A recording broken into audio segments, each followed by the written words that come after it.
Welcome to the Soul Archaeology podcast, a space for connection, resonance, witnessing, and learning. Together we'll harvest medicine from the spiral of life, sharing conversations with other embodied humans who have navigated their own initiations and found alignment with their true soul essence. With weekly astrology, energy updates, embodied conversation, and channeled teachings, this is a space for you to land and find resonance with the spiral of your own soul.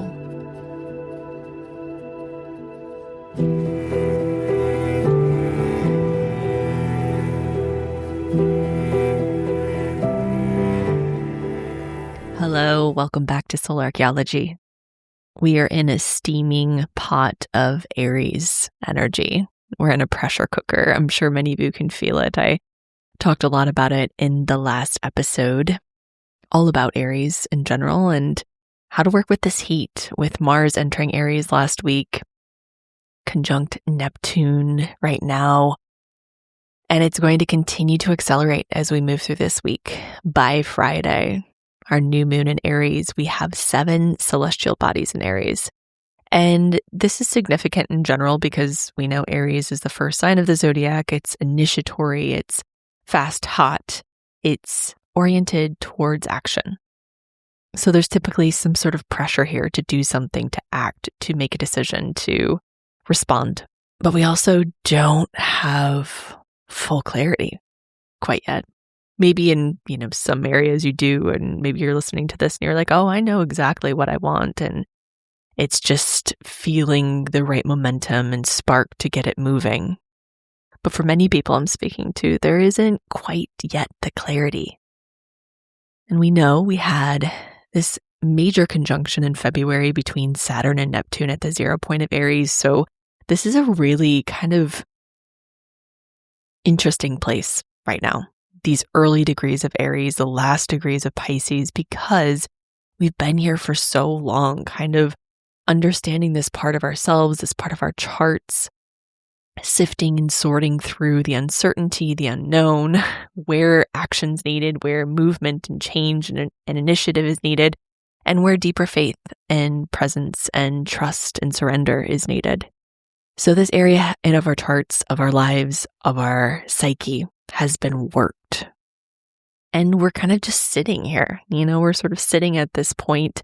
I know much has been moving. There's a lot of action collectively, of course. There's a lot of movement in our own personal lives, maybe not fully, and maybe not with a specific roadmap. You might be just given this movement and this opportunity without knowing exactly what it looks like or what the path is.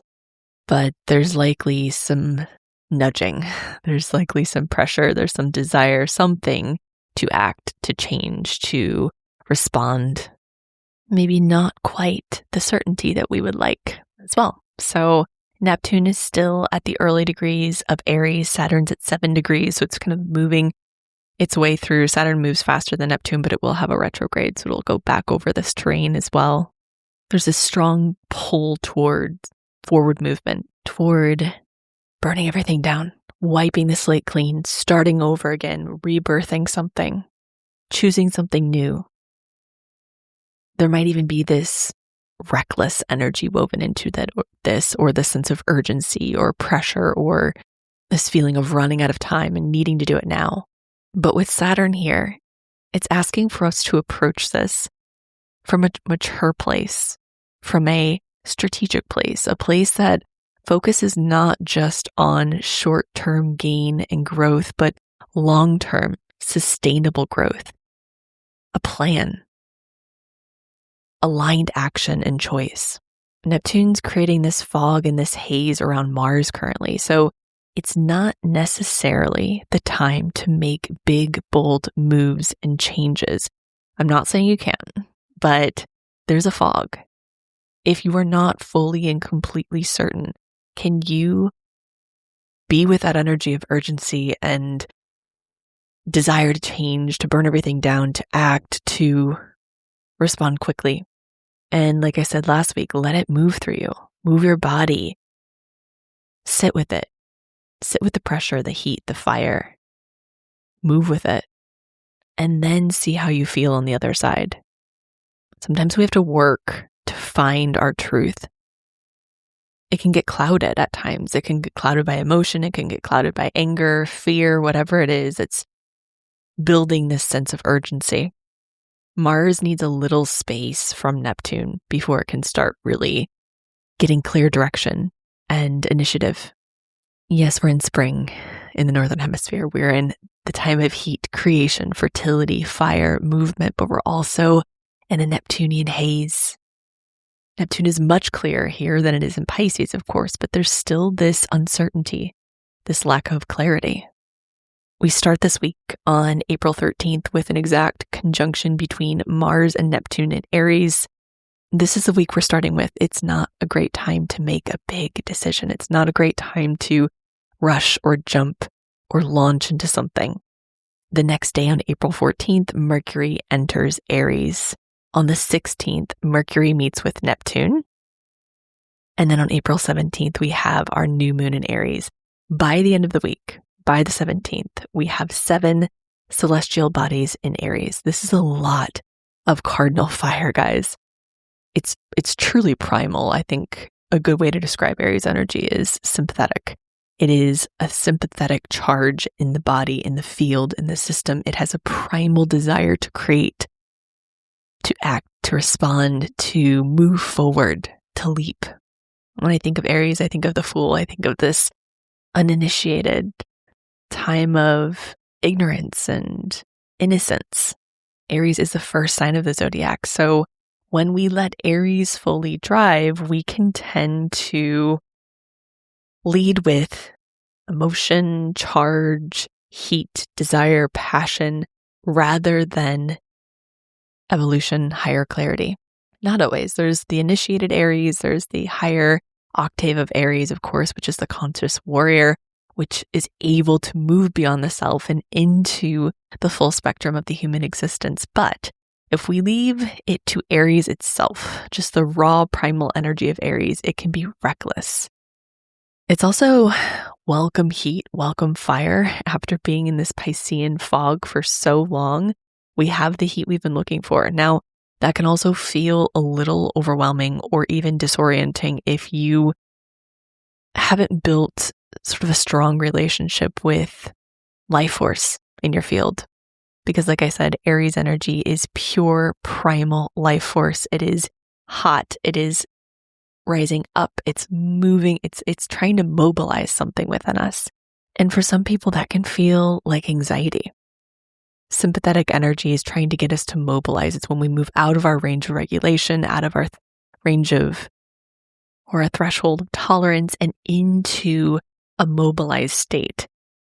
If we find that overwhelming, or if we don't have the right relationship with sympathetic energy, we can drop into freeze, we can drop into collapse, we can move into a space that is overwhelmed by this amount of heat. So it's important to just let your body move without overthinking everything right now. Mars in Aries is at home. Mars is our drive, our instinct, our forward movement and momentum. Neptune dissolves.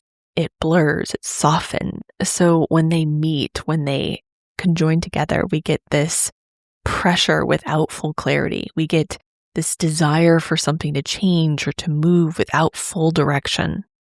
This can feel confusing. It can feel scattered. It's like bringing this heat up and not having a container for it. And that's Saturn's job. But Saturn's at 7 degrees now. So this conjunction between Mars and Neptune is a little outside of the relationship with Saturn. It's close enough to be impacting it, but we really need Saturn's containment to bring clarity and direction and purpose to all this Mars and Aries energy. And then midweek, we have, of course, Mercury entering Aries as well. So the mind enters this pressure cooker. The mind enters fire as well, which might be helpful. We have Mercury moving out of Pisces into Aries, so things really pick up. Our thoughts become faster, more direct, more decisive, but we're still in Neptune's territory. So Mercury immediately meets with Neptune. So there's still fog here. And I think until Mars and Mercury really begin to separate from Neptune, it's not a great time to make big, huge decisions. But it's a great time to pay attention, to just notice. Are you living in fog? Are you living in illusion? Are you acting from a place of emotion or escapism? Saturn's going to bring a reality check pretty quickly, so we don't have to worry about being there too long. But I think it's important just to notice and to pay attention to where are you acting from right now? Where are you wanting to respond from? And sometimes in order to really understand that, we have to move with the energy first without sitting down to meditate or going straight to the mind, because Aries, like I said, is primal. It's the body. It rules the first house of the body, and therefore we need to go to the body. We need to be with the body. We need to be with the energy, the charge, the movement, the life force there. Let it express and speak so that there's space to feel. There's space for clarity. Then we can meditate. I'm a somatic practitioner, so that's typically my pathway anyway, is I always like to attune to the body first, because meditation isn't always the right move for everyone depending on the state that their nervous system is in. I love all my meditation folks out there, and there's no shade because it's such a transformative, life-changing process. It's just sometimes we have to really attune to what the body needs first before we can drop into that level of consciousness. Sometimes we need a good shake or a good dance or a good cry before we can really drop in. So this is an interesting week as we move towards the new moon in Aries on April 17th at 4:51 a.m. Pacific. The sun and moon meet together in the sign of Aries at 27 degrees. And this is the first new moon of the new astrological year, happening in the first sign of the zodiac. It's on the end of Aries, so on the late side, the late degrees of Aries. So we've been well within Aries season by the time this new moon hits. We're actually getting ready to shift into Taurus season, which is one of my favorite seasons. But we have, of course, Mars, Mercury, Saturn, Neptune, Chiron, all sticking around in Aries for a while. So even when the sun moves on, we're going to be in this pressure cooker of Aries season, and we'll start to feel more clarity as we move on. This new moon, being at the late degrees of Aries, is conjunct Chiron, which is also at the late degrees of Aries. Chiron shifts into Taurus this summer. So this is a bit of a raw, tender new moon. Yes, this is fresh life force, fertility, creative energy. This is a new moon, so it's a new beginning, the new start to a new lunar cycle. It's the dark moon, the ending and the beginning, the great womb of the mother, the dark fertile space, the spark of life and creation. It's also at the later degrees of Aries, and it's conjunct Chiron. So this is a new beginning that is asking for you to move through something old. Chiron represents our core wounding, the wounds that we move through in childhood, the wounds we bring through from past lives. It is a golden key to the greatest, most profound healing we can access in this lifetime. But it's a paradox. It's what we're able to give so freely, what we excel at, where we hold gifts and healing. It's also where we struggle. It's where we find the deepest pain and suffering and grief and tenderness. That's why it's such an opportunity, because if we can get into that space and tend it and be with it, then we can heal in ways that are quite profound. So the seed of life itself is sitting inside of a wound.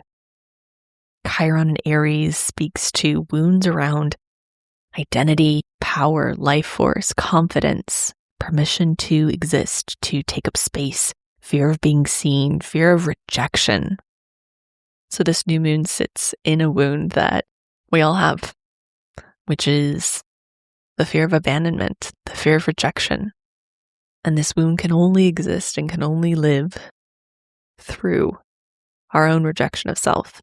So this moon goes directly to the center point of some of the greatest healing we'll experience in this lifetime. Even if your natal Chiron isn't in Aries, this wound around identity and existence, the I am point of Aries, is the point where we form all of our relationships and all of our experiences in life. So this new moon is asking, how can we purify this space? How can we integrate self in a way that enables us to be free, to be expressed, to be mobilized, to be ready and clear? So this new beginning, this seed, this new moon is moving from a place that has memory, that has history, that has experienced rupture. This moon is also squaring Pluto at the early degrees of Aquarius. And Pluto in Aquarius is working on the collective, the groups, the systems we're a part of, the ways we belong, the identities we hold within groups. It's the self within the whole, the greater. So this can spark a desire to be seen differently, to belong differently, breaking out of an old identity. Pluto does not allow you to stay where you were. It does not allow you to exit its points of pressure without being changed in some way. So this new moon is a big invitation to begin again. Even if it disrupts who you have been, it is a time to embrace change, to embrace transformation, to move with the part of us that wants to be still and stagnant and wants to cling to the past, wants to cling to what's familiar. This is a time to befriend change collectively and individually. This is a point to transmute our core wounds, our fears of rejection, our fears of abandonment, our fears of belonging, or I should say not belonging, so that we can belong in a new way. Sometimes we have to dissolve the old version of us before we get the container for the new version. We have to dissolve our identities, and we have to dissolve our sense of self and our sense of self within the group before we find the new place to belong, to plant seeds, to root. Like I said, we know Neptune is in the mix right now, so you don't have to do it all at once. This is not even something to force. This is something to allow. If there is an alchemical process happening within you already, let it be. Don't resist it. Move with it. But if you're trying to force something to happen, Chiron in Aries, this new moon, it's not going to work well.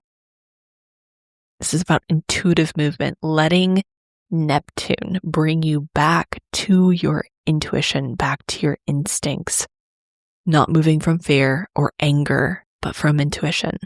With all of this energy, this stellium in Aries, Mars, Neptune, Saturn, Mercury in the beginning part of Aries, and then the Sun, Moon, Chiron at the end of Aries, we get this push and pull.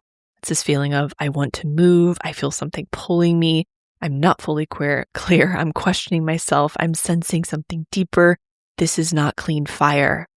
This is fire moving through water and earth. Be patient. Let your body move with it. Notice when you're acting from fear or when you're acting from your intuition. This is found by letting the energy move through you, by moving with your body, by transmuting it, coming back to your range of regulation, and then acting from that space. We also want to make sure we're not dissociating and escaping reality too. When the pressure is high, like I said, there are two different pathways. Either we can mobilize with it and move with it in our body, or we freeze, we dissociate, we move into a space where this is too much, I don't know what to do. This is where we just be with it. You know, if you have someone you trust, a practitioner, a dear friend, a family member, a group, let them witness you in this uncertainty. This new moon is about becoming, not creating. It's about allowing, not initiating. It's about trusting, not forcing. When we allow things to bloom and blossom and grow and evolve in their own right time, they form full and completely structured and aligned. And that is the goal. When we force things, when we over-fertilize or we pressure things to grow too quickly, they grow without the proper infrastructure, without the proper foundations. and then they end up collapsing when a storm comes or pressure comes. That is my analogy for you. In this moment, patience, presence, trust, aligned conscious choice and action. And I pulled today for the Soul Archaeology community from the Untamed Elemental deck. I pulled the Owl card. I don't know if I've pulled this before. It was really sweet to see. I love owls so much. And it's the messenger. Owl is solitary, nocturnal, upright, and sharp. He is eccentric. Of his 4 toes, 3 point forward to where he's going and 1 points back to where he has been. He sees through darkness. His head also offers a wide range of mobility so he can see his full environment with ease. The low frequency of his vocalizations cuts through the velvet of night, and he swoops on soft wings, stealthy and cryptic, a symbol of paranormal wisdom. Owl offers messages for you to dissect and interpret on a subconscious level, so they can serve your conscious choices. Owl is a messenger. With his penchant for prophecy, he announces change and is a strong spirit guide when you need help understanding the obscure elements of your life. He helps you to release the tangible and move into the imaginative. What truth are you avoiding? What clarity has been muddled by wishful thinking? What words have you been unable to say for fear of alienation from all that is structured and known? What lives in the darkness that you've pretended doesn't exist? Call upon Owl's medicine to cut through the night. Trust his message. It will lead you toward the light. When it's balanced, you have a clear knowing. When it's imbalanced, there's confusion. To bring into balance, seek out solitude and go within to hear your inner calling through meditative introspection. Such a beautiful card, such a beautiful creature. Owls are so special and incredible, and I just love that message for today. And thank you for being here. I'm co-hosting a very special lunar node workshop in the Santa Monica Mountains in Topanga Canyon, just outside of Topanga, with a view of the Pacific, the most beautiful land, a lunar nodes workshop. I very rarely do in-person events, but this one, I always love working with my friend Eve at Ritual and Tracy, who is a master of crystals and herbs. And so she's creating this beautiful hydrosol. You get to create your own hydrosol. We're doing a lunar nodes workshop, deep diving into your own personal lunar nodes, learning how to work with them. It's on April 18th. So it's this coming Saturday. I'd love to see you in person in real life if you live in LA or the surrounding area. I will link it in the show notes. Thank you, as always, for being here. Thank you for your presence. Thank you for your light, for your devotion. Thank you for sharing. This really helps me when you share on social media, you share with friends, and also join my Substack. It's $8 a month. It's a way to support the production of this podcast if you listen weekly. I would love your support.